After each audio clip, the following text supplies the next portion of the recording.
Assalamualaikum warahmatullahi wabarakatuh. Perkenalkan, nama saya Asriana dengan NIM C1C022049. Di sini saya akan menjelaskan materi tentang latar belakang dan permasalahan penelitian. Materi pertama adalah latar belakang masalah. Latar belakang masalah adalah alasan-alasan yang melatar belakangi suatu penelitian. Masalah yang diungkapkan dalam latar belakang masalah adalah hal yang berkaitan dengan masalah penelitian yang akan dilakukan.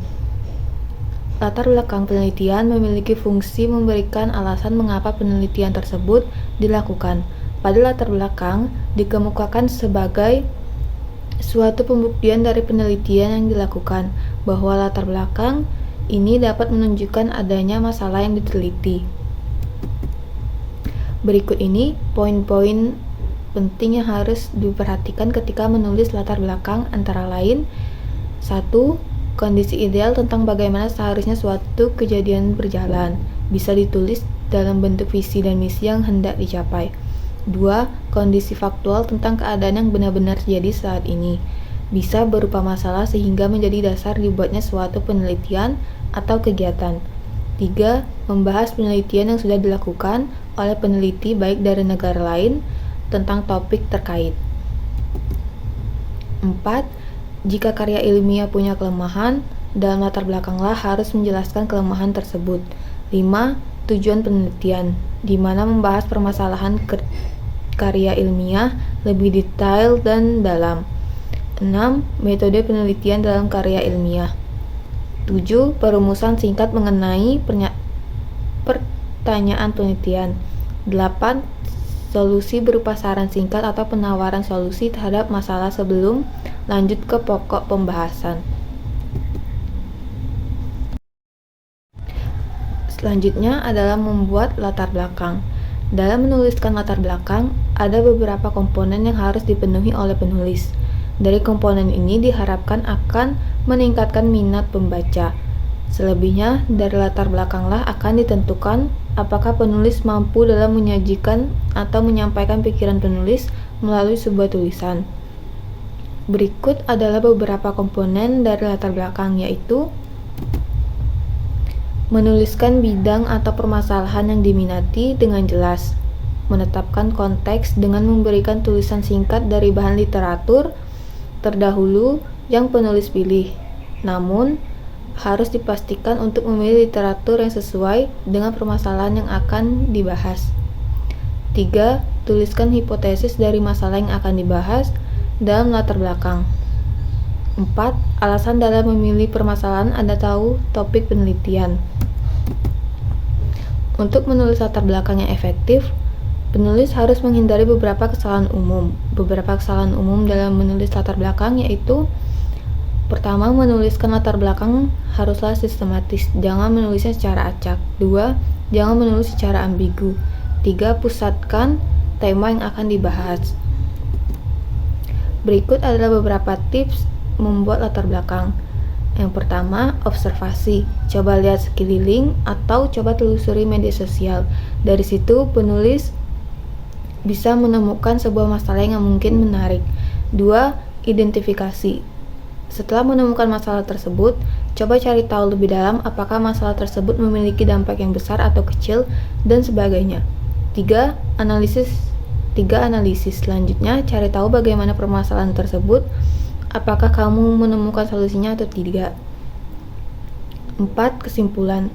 Buatlah kesimpulan dari masalah yang ditemukan, tulis juga hipotesis, menulis secara singkat dan jelas. Selanjutnya adalah permasalahan penelitian. Masalah penelitian adalah suatu situasi yang merupakan akibat dari interaksi dua atau lebih faktor seperti kebiasaan-kebiasaan, keadaan-keadaan, keinginan-keinginan, dan sebagainya. Masalah penelitian secara umum dapat diartikan sebagai sesuatu kesenjangan atau gap antara yang seharusnya dengan apa yang terjadi tentang sesuatu hal, atau antara kenyataan yang ada atau terjadi dengan yang seharusnya ada, atau terjadi antara harapan dan kenyataan. Ada beberapa persyaratan dalam menyusun rumusan masalah penelitian. Yang pertama, pertanyaan harus sesuai dengan metode penelitian yang digunakan. Pada penelitian kuantitatif, biasanya menggunakan kalimat tanya apakah, seberapa besar, dan lain-lain yang berorientasi hasil. Sedangkan pada penelitian kualitatif, biasanya menggunakan kalimat tanya bagaimana, mengapa, dan lain-lain yang berorientasi pada proses. 2.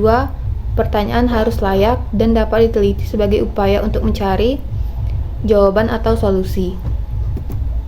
3. Jawaban bersifat critical identity, artinya dapat memberi kontribusi bagi pengembangan ilmu. 4. Bisa diatur, bersifat konseptual, ada teori yang dapat dijadikan acuan sehingga dapat diukur dan mudah dilaksanakan.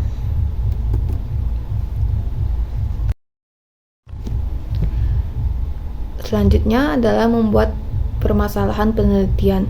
Berikut beberapa ciri-ciri rumusan masalah yang membedakan rumusan pemecahan masalah dengan unsur penulisan ilmiah lainnya. Yang pertama, rumus masalah dibuat dalam bentuk pertanyaan. 2. Rumusan masalah meliputi pertanyaan singkat, padat, dan jelas. 3. Rumusan masalah mengarah pada cara berpikir tentang subjek yang sedang ditangani. Rumusan masalah mengandung nilai penelitian. 4. Rumusan masalah ditetapkan sesuai dengan kemampuan peneliti. 5. Rumusan masalah dapat memberikan pedoman dalam melakukan kegiatan penelitian. Berikut adalah panduan tentang cara rumusan masalah yang bagus dan realistis. Yang pertama, disusun secara spesifik. Hal pertama yang harus dilakukan untuk membuat rumusan masalah adalah membuat rumusan masalah yang spesifik, di mana cara penulisan rumusan masalah ini harus dipahami, yaitu tidak perlu menulis kata-kata yang panjang. Rumusan masalah yang panjang justru akan menghilangkan esensi dari apa yang ingin penulis sampaikan. 2. Menentukan metode penelitian yang sesuai. Setelah dapat mengkonkretkan rumusan masalah, maka diperlukan metode penelitian yang tepat untuk menyusun rumusan masalah. Dengan kata lain, penulis harus terlebih dahulu menentukan metode pencarian sesuai dengan topik yang ingin dicari. 3. Mencari teori yang mendukung metode penelitian. Setelah menemukan metode penelitian yang tepat, sebaiknya penulis meneliti berbagai informasi, berbagai teori yang dapat mendukung penelitian dan metode penelitian yang dipilih. Jangan salah urutan karena akan menyebabkan kesalahan. Keempat, melihat fenomena sekeliling. Sebagai seorang penulis, harus penuh perhatian dan kreatif, menyadari fenomena yang terjadi di sekitar. Yang kelima, menggunakan 5W 1H. Satu hal yang tidak dapat diabaikan adalah penyusunan kaidah bahasa harus sistematis, jelas, dan mudah dipahami. Juga harus sesuai dengan kaidah bahasa Indonesia. Karena rumusan masalah adalah pertanyaan jawaban masalah, penulis harus menggunakan rumus 5W 1H untuk menentukan topik penelitian dan juga membuat pertanyaan itu menarik.